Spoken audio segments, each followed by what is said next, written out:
असं म्हणतात उज्जैन आपण स्वतः येत नाहीत, महादेव जेव्हा बोलवतात तेव्हाच दर्शन होतं. Hello hi, welcome back to another mini blog. So हा होता आमच्या ट्रिपचा डे 2 आणि आज आम्ही निघालो होतो उज्जैनला जाण्यासाठी. डे 1 तर खूप चांगला गेला होता. लेट्स सी आता डे 2 कसा जातोय.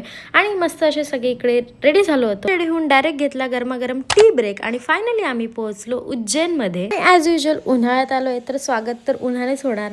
आणि बापरे बाप, काय तो ऊन, इतकं ऊन होतं की आम्ही सगळ्यांनी लगेच स्कार्फ काढले. थोडा पण टाइमपास न करता आम्ही लगेच शोधात लागलो त्या व्हॅन्सच्या, कारण उज्जैनमध्ये फिरायचं झालं तर त्या फेमस व्हॅन्स रिक्षा तर शोधायलाच लागतील, म्हणून आम्हीच त्या शोधत होतो. सगळं डन करून आम्ही निघालो उज्जैन एक्सप्लोर करायला आणि ते आम्हाला 100 रुपीज पर पर्सन मध्ये 5 स्पॉट फिरवणार होते उज्जैन मधले. I think which is good deal. आणि बघता बघता आम्ही पोहोचलो आमच्या पहिल्या स्पॉटला, जे की होतं गडकालिका मंदिर. मस्त असं दर्शन घेतलं आणि आम्ही निघालो आमच्या सेकंड स्पॉटला, जे की होतं कालभैरव मंदिर. इकडे पोहोचलो तर प्रचंड गर्दी, त्यात ते कडकतं फडकतं ऊन, पण एवढं लांब आलोय तर दर्शन तर घ्यायचंच होतं. आणि शेवटी टोटली वर्थ इट गाईज. गर्दी होती, ऊन होतं, पण दर्शन खूप छान झालं. आणि आम्ही निघालो आमच्या नेक्स्ट स्पॉटवर, जे की होतं मंगलनाथ मंदिर. आणि तिकडे पण आमचं दर्शन खूप सुंदर झालं. गर्दी होती पण शेड खाली होतं, त्यामुळे ऊन तर काही एवढं लागलं नाही. आणि बघता बघता संध्याकाळ झाली आणि आम्ही निघालो उज्जैनच्या मेन मंदिराकडे, जे की होतं महाकालेश्वर मंदिर.